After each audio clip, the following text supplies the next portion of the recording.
આગળ જોઈએ મિત્રો cos આપણને π/4 - x cos π/4 - y minus sin π/4 - x sin π/4 - y આવી રીતે આપ્યું. તમે જોશો ને મિત્રો તો ખ્યાલ પડશે કે અહીંયા આ જે છે π/4 - x π/4 - x π/4 - y π/4 - y આ રીતનું છે.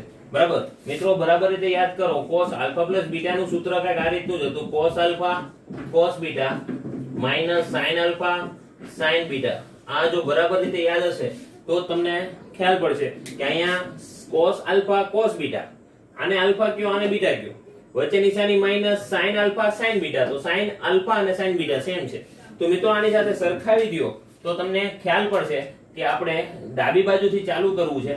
ડાબા બરાબર આ પદ લખી નાખી cos π/4 - x cos π/4 - y વચ્ચે નિશાની sin π/4 - x sin π/4 - y આ રીતનું છે પદ. હવે તમે આની સાથે સરખાવો મિત્રો આની સાથે તો તમે સેમ આના જેવું લખી શકો કે નહીં. બરાબર અહીંયા શું થશે આના બરાબર આલ્ફા થશે આના બરાબર બીટા થશે. બરાબર તો અહીંયા પદ આપણું આવશે cos alpha plus beta. Alpha છે આવડવા વચ્ચે નિશાની શું છે મિત્રો પ્લસ ની બીટા શું છે તો π/4 - y હા કે ના. બરાબર આ થયો આપણો આલ્ફા અને બીટા. ઓકે ચાલો cos એમને π/4 કેશું પ્લસ બીજું π/4 લખી નાખી -x -y π/4 એટલે કેટલું થાય મિત્રો તો π/2 થશે. આમાંથી માઈનસ કોમન કાઢ નાખો -x + y આ રીતનું થાય. બરાબર હવે મિત્રો તમે જુઓ અગત્યની વસ્તુ cos π/2 - θ cos π/2 - θ cos ફરે કેમાં 90 - θ 10મા ધોરણના સૂત્ર છે તો cos ફરે sin માં તો અહીંયા થઈ ગયું sin θ એટલે x + y બરાબર જવાબ છે ને મિત્રો. મજાનો દાખલો બરાબર છે. તો અહીંયા ખાસ સમજવાનું હતું સૂત્રો બરાબર રીતે ખ્યાલ હશે મિત્રો તો ફટાફટ તમને આવડશે. ઓકે ચાલો નેક્સ્ટ જોઈએ મિત્રો દાખલા નંબર 7. બરાબર ત્યાં સુધી આ લખી કાઢો.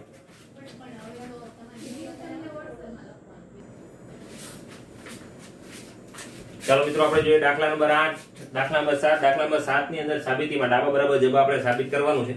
ડાબી બાજુ આપ્યું છે tan π/4 + x છેદમાં tan π/4 - x. જમણી બાજુ આપ્યું છે 1 + tan x ના છેદમાં 1 - tan x આખાનો વર્ગ. તો સૌથી પહેલા આપણે ડાબા અહીંયા જે છે ને એ ડાબા આપણે જોઈએ તો ડાબા છે અહીંયા tan π/4 - x upon tan π/4 - x અંશમાં છે પ્લસ. મિત્રો આપણે tan નું સૂત્ર એક ભણી ગયા છે. tan નું સૂત્ર શું હતું તો tan alpha plus beta. tan alpha plus beta નું અહીંયા જે છે એમાં આપણું કામ આ રીતનું થાય tan આલ્ફા પ્લસ બીટા. તો tan આલ્ફા પ્લસ બીટા નું સૂત્ર બરાબર રીતે ખ્યાલ હોય તો જ આવડશે નહીં તો નહીં આવડે. તો tan alpha plus tan beta upon 1 - tan alpha * beta આવું થશે મિત્રો હા કે ના. બરાબર તો સૌથી પહેલા tan π/4 પ્લસ tan x હા કે ના. બરાબર છેદમાં 1 - tan π/4 * tan x આવું થશે. બરાબર આ થયો અંશની વાત હો છેદનું તો બાકી છે. જો અહીંયા માઈનસ હોય તો અહીંયા માઈનસ આવશે અહીંયા પ્લસ આવશે. આ તમે ખ્યાલ છે. તો હવે છેદ લખીએ આખાનો છેદ. બરાબર તો અહીંયા tan આલ્ફા માઈનસ બીટા છે તો અહીંયા આવશે tan π/4 - tan x ના છેદમાં 1 + tan π/4 * tan x આવું થશે મિત્રો. હવે તમે મિત્રો બરાબર રીતે જાણો છો કે tan π/4 નું મૂલ્ય કેટલું થાય તો tan π/4 નું મૂલ્ય થશે 1. tan π/4 કેટલું થાય 1 તો આપણે ત્યાં 1 લખી નાખી જ્યાં tan π/4 દેખાય ત્યાં 1 + tan x ના છેદમાં 1 - tan x આના આખાના છેદમાં 1 - tan x ના છેદમાં 1 + tan x. કેમ કે આપણે tan π/4 છે ત્યાં આપણે શું લઈ લીધું 1 લઈ લીધું. આના બરાબર 1 લઈ લીધું આના બરાબર 1 લઈ લીધું આના બરાબર 1 લઈ લીધું. બરાબર છે. બાકી બધા પદ એમ નહીં. હવે છેદનો છેદ ક્યાં જાય તો અંશમાં. અંશનો છેદ ક્યાં જાય તો છેદમાં. તો અહીંયા પદ આવશે 1 + tan x * 1 + tan x આ રીતનું થશે. છેદમાં શું થશે તો 1 - tan x * 1 + tan x. બરાબર સોરી અહીંયા માઈનસ જ આવશે ને તો આ બંને પદ સમાન છે તો અહીં શું થશે 1 + tan x આખાનો વર્ગ છેદમાં 1 માઇનસ tan x આખાનો વર્ગ, બરાબર. હવે અંશનો વર્ગ હોય છેદનો વર્ગ હોય, અંશનો અને છેદનો બંનેનો વર્ગ હોય તો અહીંયા શું થઈ કે 1 plus tan x ના છેદમાં 1 minus tan x આખાનો વર્ગ, આવું થઈ શકે, બરાબર. હા કે ના? જે આપણી જમણી બાજુ છે, જે આપણી શું છે જમણી બાજુ, તો બરાબર જવાબ. હેલો, સમજાણું કે ના સમજાણું? તો આ તો દાખલા નંબર 7 કન્ટિન્યુ જોઈએ. દાખલા નંબર 8 પહેલા લખી કાઢો.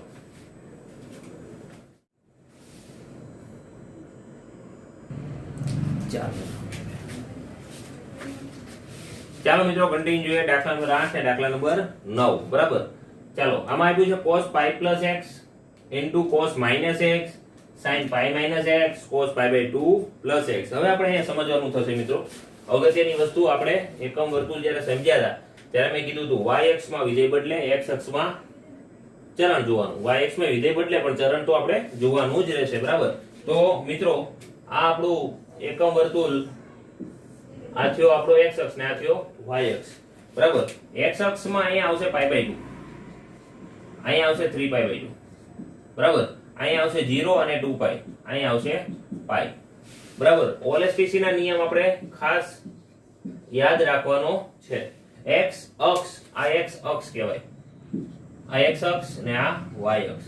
y અક્ષમાં વિધેય બદલાય, y અક્ષમાં વિધેય બદલાય. ચાલો pi plus x, અહીંયા pi આવ્યું પ્લસ x, તો pi plus x એટલે આ ચરણ છે. pi minus x, pi આ છે, માઈનસ એટલે ઉપર તરફ જવાનું ને. pi minus, pi અહીંયા સુધી આવ્યું, માઈનસ એટલે ઓછું ને પ્લસ એટલે વધુ, વધુ એટલે નીચે, ઓછું એટલે બીજા ચરણમાં. ચાલો pi by 2 plus x, આ pi by 2 છે. pi by 2 plus x એટલે અહીંયા બીજું ચરણ. માઈનસ x તો માઈનસ એટલે નીચેની બાજુ, બરાબર. સમજાણું કે ના સમજાણું? ચાલો હવે આપણે જોઈએ. હવે આપણને ખબર હોવી જોઈએ મિત્રો, cos pi plus x, pi plus x એટલે કેટલું ચરણ થયું? આ ત્રીજું ચરણ છે. કયું ચરણ થયું? ત્રીજું. થર્ડ ચરણની અંદર pi plus એટલે મેં કીધું x અક્ષમાં વિધેય ના બદલાય, પણ OLSTC પ્રમાણે આ ચરણમાં કોણ ધન છે? તો tan અને cot. તો cos આપ્યું છે તો cos કેવું થશે? માઈનસ, તો અહીંયા આવશે માઈનસ x. આ યાદ રાખવાનું છે મિત્રો. OLSTC પ્રમાણે ત્રીજું ચરણ, ત્રીજા ચરણમાં tan અને cot ધન, તો cos કેવું થાય? માઈનસ થાય. તો pi plus છે, વિધેય બદલવાનું નથી. ચાલો cos minus x, cos minus x, cos એ યુગ્મ વિધેય છે મિત્રો, એટલે cos x થશે. કેવું વિધેય છે? યુગ્મ વિધેય. આવું આપણે ઓલરેડી કીધેલું છે, બરાબર. બીજું છે sin pi minus x. sin pi minus x એટલે કયું ચરણ થયું? બીજું. બીજા ચરણમાં sin કેવું? તો ધન, તો અહીંયા sin x જ રહેશે. sin નું વિધેય બદલાય નહીં, x અક્ષની સાપેક્ષે વિધેય ના બદલાય. cos pi by 2 plus x, cos pi by 2 plus x. તો મિત્રો pi by 2 plus x એટલે બીજું ચરણ. બીજા ચરણમાં cos માઈનસ થાય, હા કે ના? અને પાછું આ pi by 2 એટલે y અક્ષ આવ્યું તો વિધેય બદલાય, તો cos કેમાં ફરે? sin માં. અને પાછું બીજા ચરણમાં એટલે માઈનસ. જોજો મિત્રો, sin ને નથી જોવાનું બીજા ચરણમાં, cos ને જોવાનું. cos વિધેય બીજા ચરણમાં કેવું થાય છે? એ ઋણ થાય છે, એટલે આપણે લખ્યું, બરાબર. તો આ બધા જ મૂલ્ય બરાબર લખેલા હશે તો જ આપણે એ સાદુરૂપ આપી શકશું. તો સૌથી બરાબર પહેલા તો ડાબામાં આપણે કિંમત મૂકી દઈએ મિત્રો. cos pi plus x એટલે minus cos x into cos x એટલે cos x, બરાબર, છેદમાં sin pi minus x એટલે અહીંયા આવશે sin x અને into અહીંયા minus sin x. આવું થશે મિત્રો. તો cos x into cos x એટલે cos square x, માઈનસ તો છે, છેદમાં માઈનસ આગળ લઈ લઉં તો અહીંયા sin square x, minus minus કેવું થઈ ગયું? પ્લસ. cos upon sin તો થઈ ગયું cot, અને વર્ગ છે એટલે તો cot square x થઈ જશે મિત્રો. બરાબર. શું આવી ગયું? જવાબ. છે ને મજાનો દાખલો મિત્રો. અગત્યની વસ્તુ જે માયાજાળ છે ને એ આ છે, તો આ બરાબર આવડવું જોઈએ.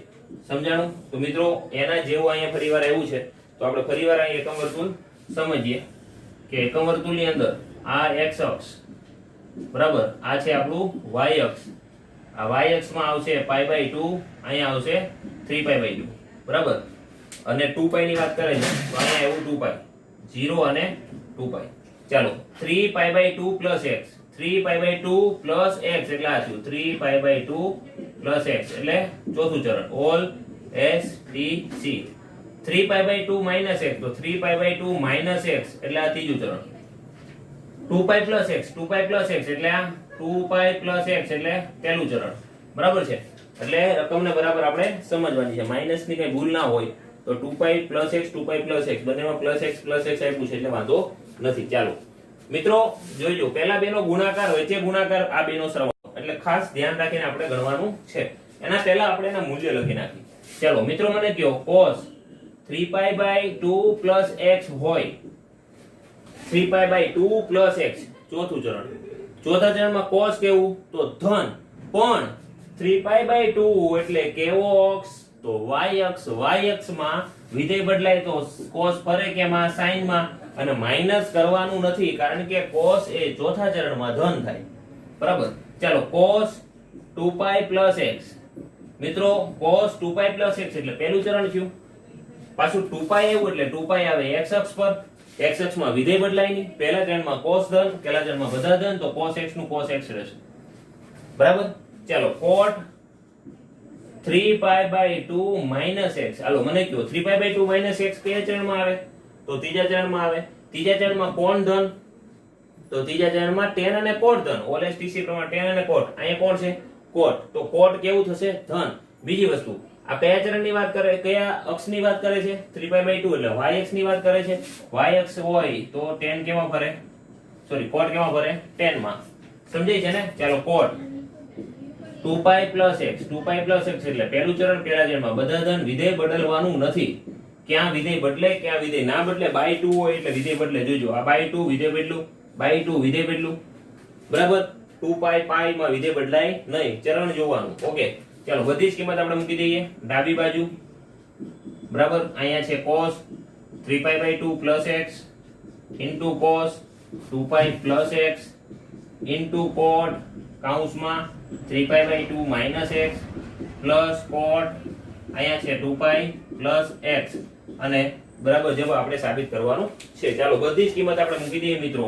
તો cos 3π/2 એટલે અહીંયા એવું sin x cos 2π + x એટલે એવું cos x cos અહીંયા cot છે, cot 3π/2 - x એટલે કોણમાં ફેરવું tan x માં. બરાબર. અહીંયા પ્લસ cot x. હા કે ના? સમજાણું કે ના સમજાણું? ચાલો મિત્રો આ બંને ગુણાકારમાં છે, આની સાથે ગુણાશે. આ બંને ગુણાકારમાં આની સાથે પણ ગુણાશે, તો ગુણાકાર કરી નાખીએ મિત્રો. તો અહીંયા આવશે sin x cos x tan x. આ બંને ગુણાકાર છે, એ પહેલા પદ સાથે ગુણાય ને બીજા પદ સાથે ગુણાય. વચ્ચેની નિશાની કેવી છે પ્લસ.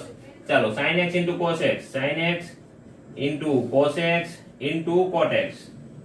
બરાબર. મિત્રો તમે 10મા ધોરણની અંદર ભણી ગયા કે tan x, અને આપણે સૂત્રમાં પણ લખાવેલું tan ને sin cos માં ફેરવી શકાય. તો ફેરવી નાખીએ. અહીંયા sin x એમનામ રહેવા દઈએ cos x એમનામ રહેવા દઈએ. અહીંયા પર છે sin x cos x plus sin x cos x, અહીંયા cos x sin x આવું થશે. બરાબર. સમજી ગયા મિત્રો કે ના સમજ્યા? ચાલો અહીંયા cos x ઉડી ગયા, અહીંયા sin x ઉડી ગયા. તો અહીંયા શું થયું sin x sin x, તો અહીંયા ગયું sin square x. cos x cos x તો cos square x. આ શું બની ગયું મિત્રો? નિત્યસમ બની ગયો. નિત્યસમ બની ગયો તો આનો જવાબ કેટલો થાય તો 1 થાય. જવાબ છે ને વેરી ઈઝી. હેલો કે નહીં? તો ડાબા બરાબર જવાબ જે સાબિત કરવાનું હતું એમાં સૌથી અગત્યની વસ્તુ છે ને મિત્રો, આ જે આપણે આખો લેક્ચરની અંદર તમને સમજાવ્યું કે એકમ વર્તુળની અંદર બીજા ચરણની અંદર ને કોઈ બીજા બધા ચરણ હોય અને પહેલા ચરણમાં ધન થતું હોય તો બીજા કયા ચરણમાં ધન થાય, એના માટે પાઈ વાળા સૂત્ર, π/2 વાળા સૂત્ર બધા ચરણ માટે આપણે વાત કરેલી. જે બરાબર મગજમાં હશે તો જ આવડશે. ઓકે, લખી કાઢો. ચાલો મિત્રો આગળ જોઈએ દાખલા નંબર 10 અને 11. બરાબર છે. તો sin n π + 1 n + 1 x sin n + 2 x plus cos n + 1 x n + 2 x. હવે મિત્રો cos x આપણે સાબિત કરવાનું. તમે ખાલી અહીંયા થીટા ઉપર નજર નાખશો ને મિત્રો, ખૂણા ઉપર, તો તમને ખ્યાલ પડશે n + 1 x n + 1 x n + 1 x n + 2 x n + 2 x. તો જો મિત્રો અહીંયા અને અહીંયા સમાન છે, અહીંયા અને અહીંયા સમાન છે. એનો મતલબ શું થયો? આને હું આલ્ફા કહું તો આલ્ફા કહેવાય, આને હું બીટા કહું તો આ બીટા કહેવાય. હા કે ના? તો sin alpha sin beta plus cos alpha cos beta. હવે sin ભેગું હોય, cos ભેગું હોય, તો એ સૂત્ર શેનું છે તો cos નું. આપણે ખ્યાલ હોય તો cos આલ્ફા માઈનસ બીટા નું સૂત્ર આ રીતનું હતું, alpha minus beta cos alpha cos beta. અહીંયા જો માઈનસ હોય તો અહીંયા પ્લસ આવે sin આલ્ફા sin બીટા. હા કે ના મિત્રો? બરાબર, આવો જ આપણે દાખલો ગણેલો. તો અહીં આલ્ફા આલ્ફા બીટા બીટા પદ આ છે એ આગળ લખી, આ પદ પાછળ લખી તો સેમ થઈ જાય. તો આ સૂત્ર જેવું દેખાય છે કે નહીં? તો આપણે અહીંયા ડાબી બાજુ ડાબા બરાબર cos cos જેવું છે તો cos n + 1 * x cos n + 2 * x વચ્ચે નિશાની પ્લસ sin n + 1 * x અહીંયા શું આવશે sin n + 2 x. બરાબર છે. ચાલો અહીંયા બની ગયું sin alpha cos alpha cos beta વચ્ચે નિશાની plus sin alpha sin beta. તો આપણે આવું લખી શકાય મિત્રો કે અહીંયા cos આલ્ફા - બીટા આલ્ફા છે આપણો આ, તો અહીં લખાય n + 1 * x. આ થયો આપણો આલ્ફા વચ્ચે નિશાની માઈનસ n + 2 * x. હા કે ના? ચાલો અહીંયા cos m ના m આ nx અહીં ગુણી નાખી તો nx + x આ માઈનસ અંદર ગુણી x અંદર ગુણી તો nx - 2x આવું થશે મિત્રો. બરાબર. હવે તમે અહીંયા જોઈ શકો આ nx ઉડી ગયા. હા કે ના? x - 2x તો મિત્રો શું થાય? તો cos x - 2x આવું વધ્યું. x માંથી 2x જાય તો મિત્રો અહીંયા -x આવે. બરાબર. હવે તમે જવાબ જોશો તો આપણો cos x છે. પણ cos કેવું વિધેય છે? cos યુગ્મ વિધેય. cos -x ની કિંમત એ cos x ની કિંમત બરાબર થાય છે એવું આપણે જોયેલું. એને જ યુગ્મ વિધેય કહેવાય. આપણે લખવું એટલે લખાય cos એ યુગ્મ વિધેય છે. યુગ્મ વિધેય હોય તો ખૂણો માઈનસ હોય તો પણ એનું મૂલ્ય પ્લસ જેટલું જ આવે એવું આનું સમજવાનો મતલબ થાય. સમજાણું મિત્રો? દાખલા નંબર 10 આગળ જોઈએ. દાખલા નંબર 11. દાખલા નંબર 11 શું કહે છે? cos 3π/2 + x cos 3π/4 x. મિત્રો અહીં ખૂણો છે એ થોડોક અહીંયા આપણને અલગ રીતનો આપ્યો છે. બરાબર. હવે cos આલ્ફા + બીટા નું સૂત્ર તમે જાણો છો. હા કે ના? તો cos આલ્ફા + બીટા ના સૂત્રનો આપણે અહીંયા ઉપયોગ કરીને પણ ગણી શકાય. અને જમણી બાજુ જે લાવવાનું છે એ -√2 એવું આપણે લાવવાનું છે. હા કે ના? સમજાણું મિત્રો? તો બીજી રીતે છે cos આલ્ફા + બીટા ની રીતે વિસ્તરણ કરી તોય ચાલે.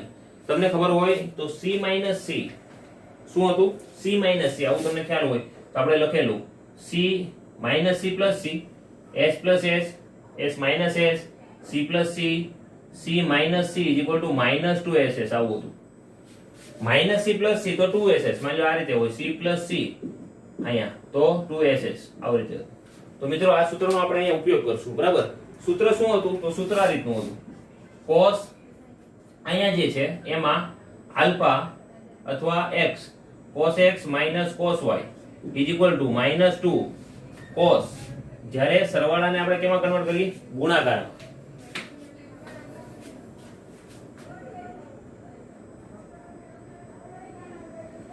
જ્યારે સરવાળાને ગુણાકારમાં કરીએ તો આ રીતનું થશે sin x + y/2 sin x - y/2. આ રીતનું આપણું સૂત્ર હતું. બરાબર છે. ચાલો અહીંયા આ જે પદ છે એને આપણે x કહી દઈએ, આ પદને આખાને y કહી દઈએ. બરાબર. તો અહીં x અને y જે પદ છે અહીંયા 4 છે. x અને y જે પદ છે એને આપણે અહીંયા સાદુરૂપ આપીએ તો અહીંયા શું થશે? તો સૌથી પહેલા ડાબા cos 3π/4 + x cos 3π/4 x. Okay. ચાલો c - c -2ss અહીંયા માઈનસ હોય અહીંયા પ્લસ છે. બરાબર ને? સોરી અહીંયા માઈનસ, અહીંયા છે પ્લસ ને અહીંયા છે માઈનસ. તો અહીંયા આવશે -2 sin x + y આખો x ને આ y તો અહીંયા આવશે x + y/2 આવું થાય કે ના થાય? into sin x - y 3π/4 plus x minus 3π/4 minus minus અહીંયા થઈ જશે પ્લસ ના છેદમાં 2. સમજાણું મિત્રો કે ના સમજાણું? ચાલો હવે જે છે એને સાદુરૂપ આપી દઈએ. આ -2 એમને રહેશે, અહીંયા sin. હવે તમે જુઓ આ x અહીંયા ઉડી ગયા મિત્રો. 3π/4 3π/4 એટલે 6π/4 એટલે થયું 2π/4 સોરી 6π/4 જ લખી 6π/4 અને એના છેદમાં 2 છે.